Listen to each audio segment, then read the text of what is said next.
What's going on, everybody? My name's Gasms, and happy Monday, Tuesday, Wednesday, whatever day you're watching this on.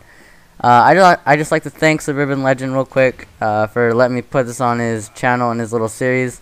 I think it's really cool that he's doing this for the community. There's not really many people to my knowledge who are doing this, so I think it's really cool that he's doing this, and for letting me giving me the opportunity to do this. I'm not really gonna talk too much about the gameplay. But I'm just going to give a little brief overview. As you can see, I'm playing some Demolition on Array. No, I'm just joking, guys. Obviously, it's Nuketown Domination. The score is really good. It's 101-7.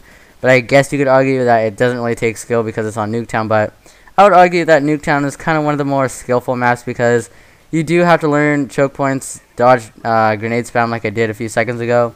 And you got to kind of dodge people just coming out and spraying like a random idiot like this guy. Yeah, so I guess you could argue that it's kind of a skillful map, but if you learn the choke points and all that, then I guess it's not too hard to get a good score on. But I'm not really here to argue about if I got a good game or not, or if I'm a beast or whatnot. I kind of want to bring a topic to the table.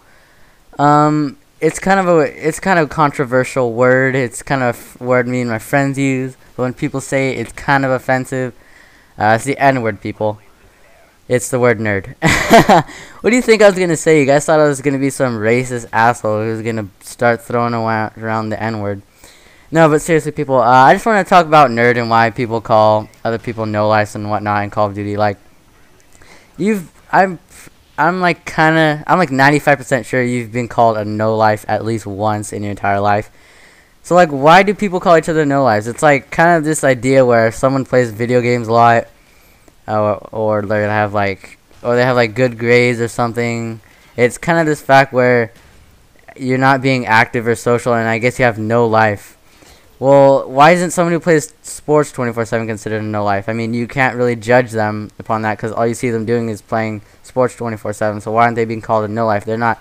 You can't really judge if they're hanging out with friends a lot. So I just wanted to kind of bring this topic. So, video games have been around for about, I'm going to say about 20-25 years. And they've originally just been like, you know, arcade games where you play by yourself, maybe a two-player game like a fighting game like Street Fighter or something, where you would generally just play with another person or maybe, can't even talk now, or maybe mostly by yourself. But video games have changed a tremendous amount over the past few years. You know, they've integrated this online feature where you could communicate with your friends and just have fun together and maybe even communicate with some other people.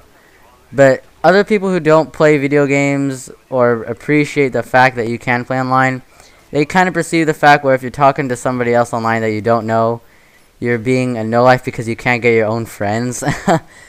But this is kind of the contrary, you know. As I said before, video games have changed a lot.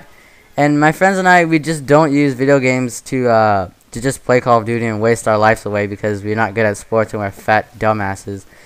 It's kind of more of a mutual meeting spot where we can, like keep in touch, have fun, and all that. Because, you know, a lot of my friends, we go to different high schools and whatnot. So it's a really good way to keep in touch and, you know, just keep as friends because you never want to really lose a friend over some way that's kind of BS. So I guess this is kind of a good way to keep in touch, but that brings me back to the topic, why are people who play video games a lot conceived as no-lives? I mean, MLG and game battles people, and they're kind of conceived as no-lives because they're taking video games to a competitive level. Like, I guess people still really don't know that you could actually get paid off of doing tournaments and getting like a YouTube partnership. And they still see the way where you're just kind of wasting your life and they think you're not doing anything good for society. But then again, I guess you could say just doing sports is another game and you're just taking a game seriously. I mean, they're both games. They don't really judge how well you're going to do in life unless you're like a fucking beast like LeBron James. No, I'm just kidding.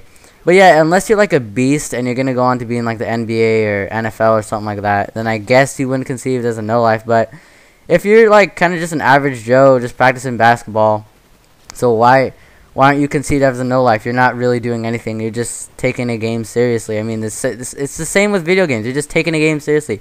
You're just having fun with what you do, you know?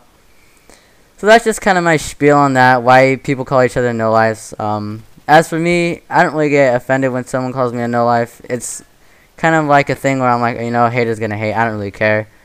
But I do get a little ticked off when someone calls me a no life when they're playing Call of Duty, they watch Call of Duty, and they play the Call of Duty as much as me or even more than me. It's like, dude, what the hell are you talking about? You're just a fucking hater because I'm beasting on you, killing your KD. Yeah, that's just my little opinion. Post what you think in the comments below, and if you think what I'm saying, if you agree with me, or if you disagree with me and you think I'm a no life. But yeah, that's just my little spiel. Please leave this video a like, and maybe come over to my channel if you do like this kind of content. This is kind of a more serious video for me. I do have humorous videos, but I just wanted to, you know, kind of talk about a topic and all that. So go ahead and check out my channel if you want to, and thanks for SuburbanLegend me put on this channel. So I guess I'm just gonna talk a little bit about the gameplays. I'll give some brief tips about Nuketown. On Nuketown, you definitely want to run Flak Jacket, because if you don't, you're just gonna get killed, worthless deaths and all that. Because let's face it, how many times have you spawned on Nuketown, thrown a grenade, died, thrown a grenade, die, and all that? So you really want to use a Flak Jacket. Sleight of Hand Pro and Harden doesn't really matter, because Harden would come in handy when shooting through the house, and Sleight of Hand Pro would come in handy because it's, you know, it's a fast-paced map. You gotta aim fast, you gotta reload fast, and all that. And what else? Oh, and please make sure that you're running with a good team or somebody you can communicate with, because if you start to capture all 3 flags, they're gonna flip spawns really rapidly, and you have no idea where the enemy is. You're just going to be running around with your head off, not knowing where anybody is. You're just going to die a bunch of times. It's not going to be fun. You're going to end up rage quitting, you know? So there's just some... Oh, and equipment. You want to use the jammer, and if you have 2 people using the jammer, you could put one on either side of the house. This gets people from camping in the house to come out, and you could just kill them, you know? But if you like this video, please leave this video a like. Thanks for SuburbanLegend for letting me put this on your channel. Please come over to my channel, guys. My channel is youtube.com/zgasms, and thanks for taking your time to watch this, guys. I really appreciate it. Thanks.